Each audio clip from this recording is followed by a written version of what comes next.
Hello, listeners, and welcome back to Mental Work. I'm really excited today because I'm sharing the mic with Dr. Catherine Hart, a clinical psychologist and a group practice owner.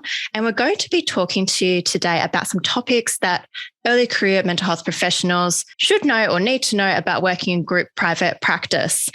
Catherine, could you please tell the listeners who you are? Sure. Hi, Bronwyn. Thanks for having me on. I am a clinical psychologist, as you've already mentioned, and a business mentor and coach. I trained in the UK, went through various different iterations of psychology. I thought I was going to be a forensic psychologist, then a neuropsychologist, and finally landed on clinical psychology. So I've got a few different hats that I've worn over the years. And then over here in Australia, I have currently 3 private practices and really passionate about supporting psychologists to have a balance of great places to work and really great team culture, but also really helping to improve accessibility to mental health services and making sure that that's still affordable and accessible and trying to destigmatize that wherever possible. So I'm really interested to talk to you about this today. Thank you. Yeah, no worries. My pleasure. And what you just said, speaks to my heart. And I'm like, oh, good. She's taking care of the psychs. And then she's also concerned about mental health and access to it. Sounds good. Good combination. With today, I think we wanted to start off with salary expectations. And the reason why we wanted to do this was because sometimes when early career mental health professionals enter the field, maybe not even sometimes, all of the time, we've got this idea like, what am I actually going to earn? And what is reasonable for me to expect to earn? And so I wondered if you had observed this in your private practices. Absolutely. And I think it's a really important topic to just get out on the table and have a discussion around, because I think not even just early career psychologists, I think a lot of psychologists across the board don't maybe have a good grasp on these concepts. And so, this idea about are people entitled or not? Well, I think you and I might disagree on this a little bit, but I think it's potentially an unhelpful way of labeling psychologists. I think there's definitely a mismatch between what people are expecting and what businesses can offer people. But I think this discussion is really valuable because the hope for me anyway is that it opens up this discussion for early career psychologists about what do you want your career to look like? What do you want from a private practice?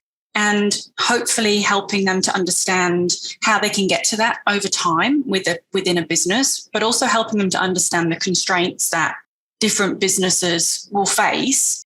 And then how do you negotiate on that really and meet somewhere in the middle? But I absolutely have seen, I think there's a supply and demand issue at the moment, which is exacerbating this issue, that there's huge demand currently. And COVID, of course, has exacerbated that. And it's really hard to find staff. Staff are in high demand. Psychologists are in high demand. And so I think that is exacerbating people's understanding about what they're worth.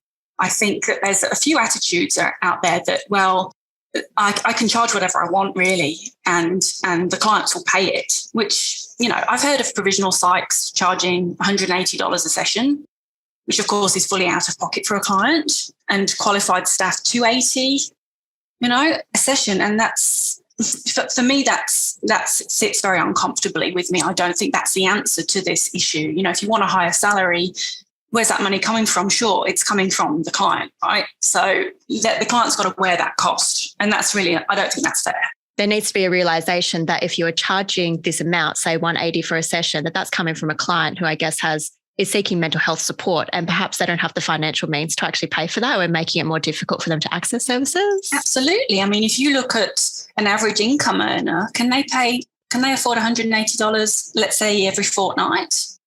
I don't think I couldn't. I don't think so. I wouldn't pay it. Yeah. There are some clinicians who view themselves on par with, specialist medical services. And they'll say, well, I've got X amount of experience or training, not necessarily early career psychologists, but it drives this expectation that, hey, you can build up to this salary because you're a specialist medical provider. And my argument is actually psychology is not an elective service. It's primary care, and people should be able to access sessions weekly, fortnightly, affordably. And so, yes, people have a salary expectation, but that also has to sit in line with, well, what's affordable for the clients. I guess so maybe I'm realizing that there's some tensions here, because on the one hand, it's like we need to have accessibility of mental health services. But on the other hand, we also need to have a salary that supports psychologists, mental health professionals, our daily living. Like we also need to support ourselves. And we know that if somebody is not in good financial health, then they're more stressed. Is that correct? Absolutely, absolutely. And I think the opposite end of the continuum is when clinicians are bulk billing, and seeing lots of clients and bulk billing. And again, that's not sustainable either. That leads to burnout. That tends to bring in certain devaluation of the services, and that's not sustainable either. So that there absolutely is a bit of a tension, and it needs to be understood that there's a bit of a sweet spot in the middle here, where you can give good salaries, but early career psychologists in particular have to appreciate that their salary comes from somewhere.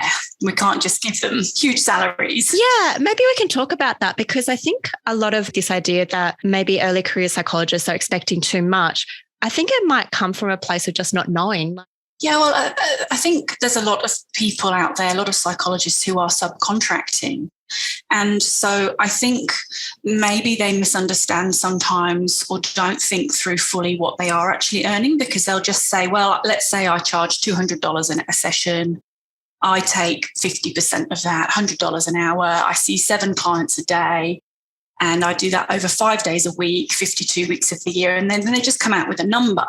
But that number is completely skewed. It's unrealistic. It's not actually what they're doing. In fact, in my experience, when you look at somebody who's subcontracting and what they're actually earning less than somebody who's employed. In fact, some of them are actually being underpaid when you look at how much work they're doing and you look at their contracts. But I think some people just come to a number of, let's say $150,000 a year, because they're doing that maths, which is almost, it's not correct maths in the first place. Perfect situation maths. It's assuming that you won't have sickness throughout the year. You're going to work 52 weeks a year. You're going to be there every day. You're never going to have any cancellation. It's kind of best case scenario. Totally. Yeah, so it's unrealistic. And so when you're a subcontractor, actually you're wearing a lot of the costs that if you were employed in private practice, the practice would be wearing. So, for example, the private practice would be paying for your insurances, and probably in most private practices, and would be doing your marketing and finding your clients and your sick leave and your superannuation and just the day-to-day costs of running a business, your administrator, the stationery and the internet and the phone and everything else that's really, if you're subcontracting, you really should be covering most of those costs yourself. Shouldn't be covering. You should, if you were subcontracting properly, and this is the other issue that we can talk about, but you should really be having those costs are your costs as a subcontractor. Okay, so I think we're kind of getting to the point where it's like salary expectations. It's not as simple as us pulling a number out of the air. It's actually dependent on what kind of employee or contractor, like what kind of role you have in the group practice, and then the practice itself, what location it's in, what kind of practice it's in. And so maybe we can talk about subcontracting a bit. Could you actually just tell us what subcontracting is? Because some of the listeners, like myself including, because I've never done subcontracting, could you just tell us what it is? Well, what it should be? We'll say should be. If people are interested in this, the ATO have a really useful sort of questionnaire, just a couple of questions that you can go to, and perhaps we can put the link in as well for people. So you can do a really quick assessment of whether you are a subcontractor or whether you are an employee.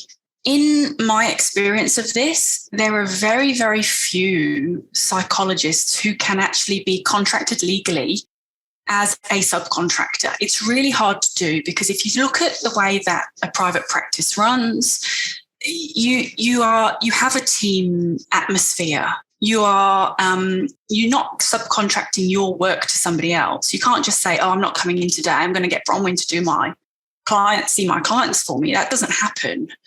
You do a set number of hours, you earn a certain amount of money, you're there regularly. There's all these questions on the ATO that most people, even if they have a contract saying that they're a contractor, they're actually not. And so it raises a whole load of issues. What are the consequences of that? Like, just thinking about the early career professional or at any stage, like, what are the consequences to them if they think they're in a contracting arrangement, but they're actually not? Look, I mean, they can talk to Fair Work and they can talk to the ATO and they will give them very clear guidance on that. It has really big implications, though. I mean, Fair Work have been through a number of different organisations, if you like. I can't think of the right word. You know, they've been through the construction industry. They've been through, you know, all the Uber drivers, cleaning services. They've been through the main industries that have had the worst problem with this, but they're coming to healthcare. They will get to psychology soon. And they will start to say, hey, look, you know what? This contract isn't correct. And unfortunately, the business owners will have to wear that cost. They will say, you know what? You should have been paying your staff superannuation. You should have been paying their sick leave and you have to back pay that. So it's massive. Oh, yeah. When I hear that, I'm like, oh, crap, from like the business perspective. And then I'm like, well, oh, crap, from the contractor's perspective, because that means they're missing out on super and other perhaps entitlements that they should be receiving. Absolutely. And you know what really gets my goat? The majority of these workers are women and they're already underrepresented in terms of their superannuation contributions and the time out of the workforce. So they're being penalised, but it's a massive issue. Yeah. I mean, like, just to contextualise it for listeners as well, I think I'm not quite sure of this entirely, but I'm pretty sure like women in kind of the 55 to 65-year-old group is like the largest growing group of homelessness in Australia right now. And that is usually due to actually not having enough super. So it's a huge problem, just not now, but later down the track. It really is. It really is. And the way that feeds into what we're talking about is that many group practices are set up with subcontractors, but they're doing it in a way that when you walk into a group practice as a client, for example, it seems like they're all employed because of the way that they're all being treated. And so often they will be given their clients. They won't have to go out and find them.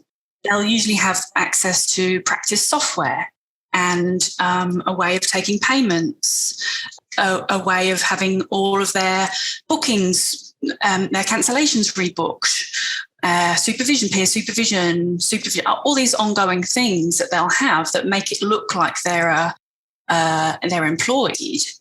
So they're not actually having to pay the costs of those things. So if you were a true contractor, you'd be having to pay for all of that. So you'd have to have your own, let's just say FPOS machine or a way of taking payments, your own practice management software, way of keeping client notes, your own supervision. You couldn't really discuss client cases with your colleagues because you'd have to get confidentiality agreements signed every time because you're your own ABN in your own business and they're their own ABN business. So you're talking between businesses. So it comes to this idea of what costs should a contractor truly be having to pay that maybe aren't set up. It's not set up properly for a lot of places at the moment. This sounds really complicated. Like as you're speaking, I'm like, I remember with my first job and I was reading through the contract and it actually ended quite poorly. And I actually did end up getting a community lawyer to look after my contract, which was really difficult in itself, by the way, because I discovered that nobody wants to look at contracts. Mm-hmm. They're like, no, I don't do contract law. I asked Fair Work as well and they were really helpful. That was really good, but it was super complicated to know contracts. So as you're talking, I'm just like, wow, how would actually an early career psych stop themselves from being exploited if they were offered a sham contract? And you know what? I've worked for a community health organisation that had mega bucks spent on the lawyers and getting their contracts correct. Their contracts were still not correct. They still weren't legal in this regard because they don't understand it. And because this is the culture within the psychology industry, a lot of allied health, actually, GPs are the same. But because it's not widely understood, they're just doing what's always been done. And psychologists do what they've always done. So it's pretty hard to stand up against. If you're an early career psychologist coming into, let's say, a community health organisation, they're giving you a contract, and you say, well, hold on a minute, why do my client notes not belong to me? Or why are you telling me that I've got to do an induction and do this training through your organisation if I'm a contractor? They don't get it. They don't understand it yet fully. And as a new career psychologist, how are you supposed to know all that? That's really hard. Well, yeah, we don't get taught it. And that's why we're having this conversation. But yeah, like I had the same thing when I walked into my first job out of uni, and they were doing similar things. And I had no idea that this wasn't okay and what the norm was, because you don't have any sense of that. Like we learn norms either through looking through our colleagues. And if everybody's like, no, this is okay. And then if your supervisor's like, no, this is okay, you assume it's okay. And it's only when you get out of that situation that you realize that it wasn't okay. Totally. And are you going to pass up a job opportunity just because the contract seems a bit iffy? No, You're because probably not. No, and I think this comes back to kind of internalized attitudes. Maybe, I guess, like, 1 in 5 psychologists are male, so that means that 80% are female. And so this might come back to internalized attitudes, because immediately my thought is like, no, I don't want to be difficult. Yeah, definitely. And if there's such a high demand of psychologists, well, they've probably got 5 other people lined up for the job as well. So they're going to go with somebody who just signs the contract. Yeah, absolutely. I guess, like, practically speaking, Catherine, what should early career psychs look out for in their contract? Like, is there any way they can protect themselves? Just trying to provide a bit of hope here. Well, I think they have to. I think the ATO stuff and Fair Work stuff is a really good starting place. I think really understand what it would look like if you were a contractor.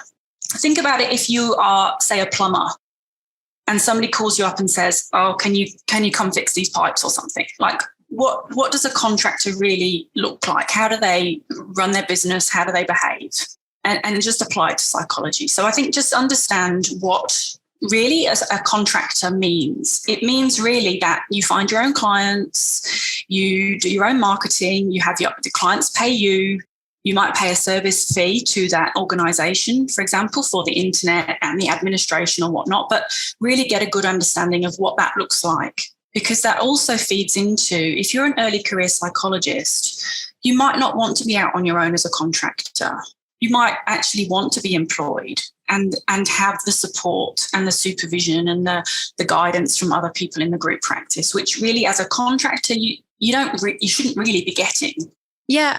It's interesting because I think there's a lot of dissatisfaction, just kind of like, this is what I've taken away from the whispers I've seen mainly on Facebook. But it's like, as an employee, people are like, why am I not earning as much as I expect? And this comes back to salary expectations. And then they're like, as contractors, I'll become a contractor, perhaps not realizing that actually equates to a loss of that supervision and kind of that support.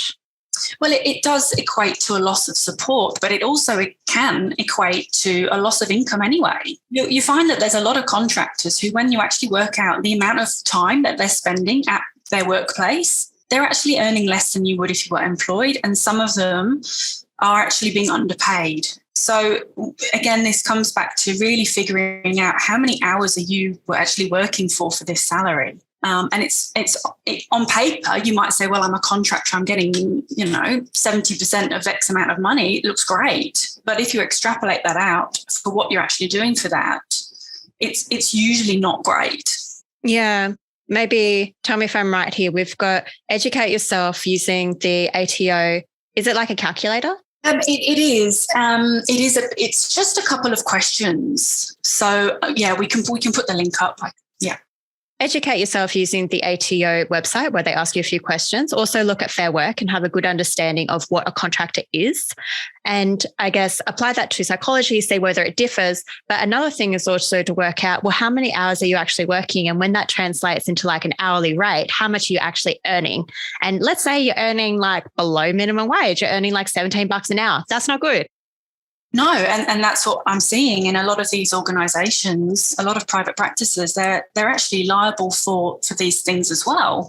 Because, for example, they're saying, oh, well, you've got to run our group program, it's from 6 till 7:30. Well, they're not getting paid overtime. So if you look at all that, you look at, hey, I'm not getting sick leave, I'm not getting annual leave, I'm not getting carers leave, I'm not getting paid for the hours I sit at my desk writing reports, no shows, all the rest of it. Well, there's a lot of people who aren't earning anywhere near what they think they are. When they're honest about it, when they really sit down and honestly look at what they're doing for that amount of money, it's usually not as glossy as they thought it was. Yeah, I think that's kind of a lack of education as well. It's something that I've realized in my own practice. I do solo private practice. And when I was employed in a government-based service, I was earning about $32 an hour. And then when I came to private practice, I've had a look at the breakdown of my expenses and I charge $180.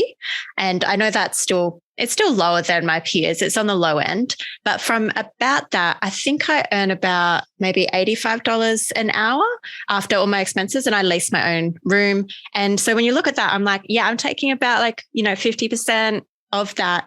And so I think maybe contractors don't understand that as well. It took me a few months to be like, oh crap, I'm actually not earning that much. And then I immediately stopped bulk billing because I was like, oh, I'd be earning $18,500 for the year.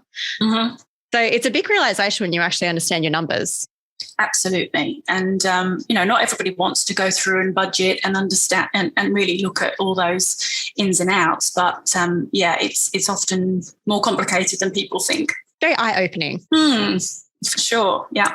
So I'm wondering, Catherine, just some kind of practical things for the listeners with salary expectations. So are we not going to be able to produce a number that's you should be expecting this? What can they ask to help with getting an accurate salary expectation when they are approaching private practices? Well, yeah, I mean, different organisations are, of course, going to have different costs. It's not unrealistic for early career psychs. So I think look at the award rate and it's going to give you a bit of an idea. We know that as a psychologist in private practice, you're not really going to go above level 2 on the award rate unless you're then managing staff and managing budgets. So you can be looking at probably around $32, $35 an hour. I mean, this is all approximate. It's going to depend very much on each individual practice and their costs.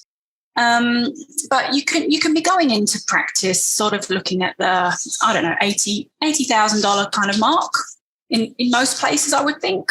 Of course, if the costs of the private practice are higher, then your salary is going to be lower. But you're going to, let's just take admin for one example. If your admin costs are a lot higher, you're going to have a lower salary potentially, but there's going to be everything done for you. Whereas if there's no administration, your salary may be higher, but you're going to have to do all of that for yourself. Yeah. So it's always a trade-off between the cost of the business, what you're billing, what you're bringing into the business, and what the business can pay you. Yeah, absolutely. And I guess for early career psychs, we need to ask ourselves, am I willing to do what's needed to bring in that money to have this salary? Because it might be that you have to see 6 clients a day, 5 days a week to be able to bring in enough to kind of earn that salary. Would you say this is right? I mean, exactly the bottom line. That's exactly it. If you want a salary of $150,000, you can achieve that. But you'll be doing 7 clients a day, billing them probably upwards of, $200 an hour, and you will be busted. You'll be under the pump all the time. You can't take a day off sick. You've got to work for it. But sure, if you want to do that, you can do that. I don't think that's sustainable for a clinician or a business, but yeah, that's how you get to your salary. So if you want that kind of salary, you've got to work for it. There's no 2 ways around it. Because that's how we earn our income. Yeah. And and I guess it's the lifestyle that you want as well. So for me last year, I actually did burn out. I've seen too many clients and now I've dropped down clients and I'm much better, definitely not burnt out. But it's I was willing to be I'm okay with not earning that much because I can actually have a sustainable life. Definitely. We had somebody recently who looked at a job with us and they were asking for a really, really high salary. And it came down to a conversation about, look, the only way we can really get to this salary is by putting the prices up. Yeah.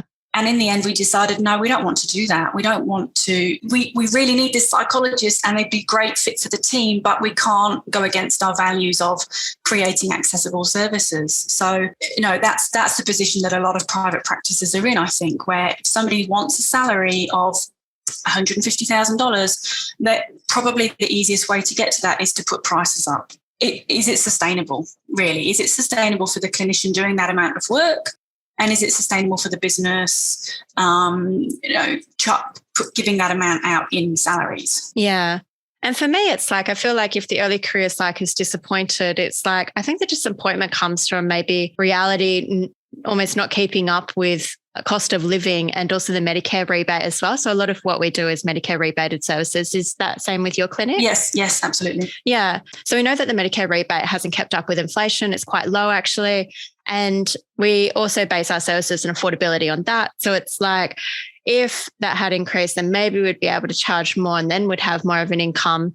So that's kind of where I've come to. I'm like, it's disappointing maybe that I'm not anymore, but it also comes to like increased advocacy in our profession because we actually need people to value our services more. We need more government investment and we need to be able to do this and that so we can actually charge more, but still make services accessible to people. Is that kind of where you've come to, or am I off the... I think it's valid. I do believe though that, for example, within our company, we've got a really good balance. We can give people really good salaries. Actually, we can employ them, so they've got all the benefits of being employed. We give them a really great quality of life. So I think it's doable. I think it's really attainable. But I think it's about psychologists understanding where that balance lies. Yeah. Okay. So it's coming back to before when it's like we could do this, but you'd have to be seeing 7 clients a day, 5 days a week, 52 weeks a year. And we could do this, but it'd also go against our values. So maybe we're not going to do it. Yeah. Okay. But we can get to a pretty good point with salaries where people are earning actually pretty well.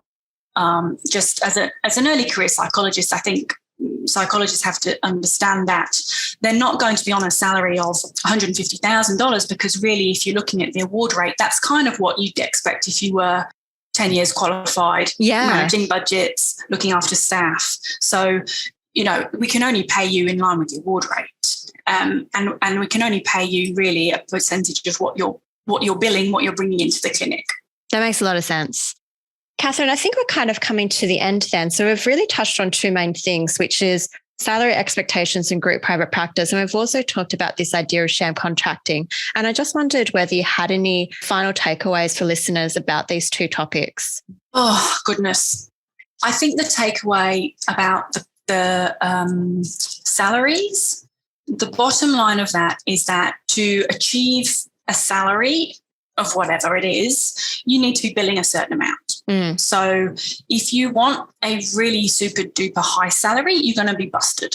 You're going to need to do a lot of work for it or bill extortionately. There is a real sweet point whereby you can have a good salary, a really good salary, and still have a really great quality of life, because we know we achieve that for our staff. So we know that that's doable. So I think if you're going into a new organisation, be willing to talk about money, be willing to talk about amount of clinical sessions that you'd be expected to do. Try and get an understanding of those costs and the percentages, because we know that your salary is going to be a chunk of the clinic costs. So just have some awareness of what those percentages might be and where that might sit. So just do a bit of homework, but know that you can get a good quality of life, a good balance, and have a good salary. I feel reassured. And what about the sham contracting? What takeaways for that? Be careful. It's a really tricky situation. Again, I think do your homework, have a look at the ATO, have a look at Fair Work. Change is coming, so it's going to happen sooner or later, and there's going to be a lot of organisations that are caught out with this. So get to understand the law, get to understand what your entitlements are. Yeah, absolutely. So I guess this kind of like knowledge is power, really. Knowledge is power. And I'm just wondering, Catherine, with finding out more about you, if listeners want to find out more about your practice or anything else about you, if the business side, where can they find you? Yeah, sure. So our private practices are Seqoris Psychology. So we are www.seqoris.com.au. And people are more than welcome to have a look at me on LinkedIn if they want to link in regarding business consultancy or just chat about some of these issues. They're really interesting. Yeah. Thank you so much, Catherine. I've learned a lot myself. I do feel reassured in the salary expectations, and I think I feel more frightened in the sham contracting. So that's probably a good thing, because then I can learn more and then reduce that frightening feeling. Yeah. I mean, we don't want to frighten people really with it, but I think people do need to understand it so that they can make these adjustments now and make sure that they're not caught out with liabilities down the track. Absolutely. I think it's good to be aware of it because, like I said, when I went into it, it's just, you're just kind of blinded and you're like, well, okay, everybody else is accepting it. This is the norm, and you don't realize it. And so it's really good to be aware. So hopefully we have made some listeners aware, and they might be looking at themselves and their own situation and be like, crap, I'm in a really bad situation. Maybe I need to examine that and leave. Or maybe, ask for some advice. And if that's the case for you, listener, do that. Yeah, and come get a job with me. Go get a job with Catherine. She sounds nice. Okay. Thank you so much, Catherine. I really appreciate it. And thanks, listener, for listening, and catch you later.